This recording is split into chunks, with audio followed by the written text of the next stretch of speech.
आदरणीय शिक्षकगण और मेरे प्यारे दोस्तों, आप सभी को स्वतंत्र दिवस का हार्दिक शुभाशय है। 15 अगस्त हमारे लिए गर्व और सौभाग्य का दिन होता है। ನಾನು ಹೇಳುವುದೇ ಅಬ್ಬಕ್ಕ ಅವರು ಹುಟ್ಟಿದಾಗ ತನ್ನ ತಂದೆ ತಾಯಿಯನ್ನು ಕಳೆದುಕೊಳ್ಳುತ್ತಾರೆ. ಅವರ ಚಿಕ್ಕಪ್ಪನ ಆಸರೆಯಲ್ಲೇ ಅವಳು ಬೆಳೆಯುತ್ತಾಳೆ. ಅವಳನ್ನು ಒಂದು ಹೆಸರಿಂದ ಕರೀತಾರೆ, ತುಳುನಾಡಿನ ರಾಣಿ ಅಂತ. ಅವಳ ಮಾತೃಭಾಷೆ ಕೂಡ ತುಳು ಆಗಿರುತ್ತದೆ. ಅವಳಿಗೆ ತನ್ನ ಚಿಕ್ಕಪ್ಪನೇ ಯುದ್ಧ ತಂತ್ರವನ್ನು ಕಲಿತಿರುತ್ತಾನೆ. ಅವಳು ಕೂಡ ರಾಣಿಯಾಗಿರ್ತಾಳೆ. ಅವಳು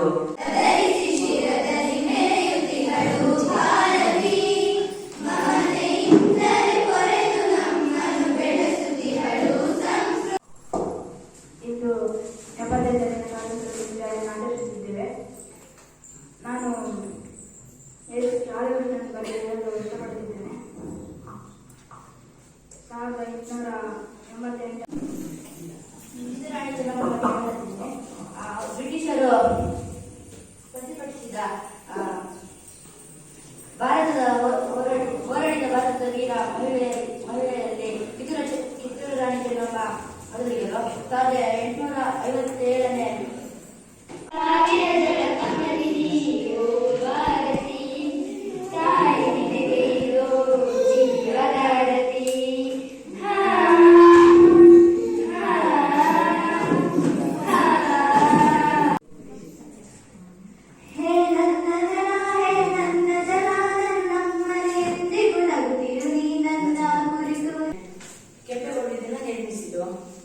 ಕೆಂಪೇಗೌಡರು ಒಂದಿನ ಅದು ಬೆಂಗಳೂರಲ್ಲ ಅದೇನು ಮನೆ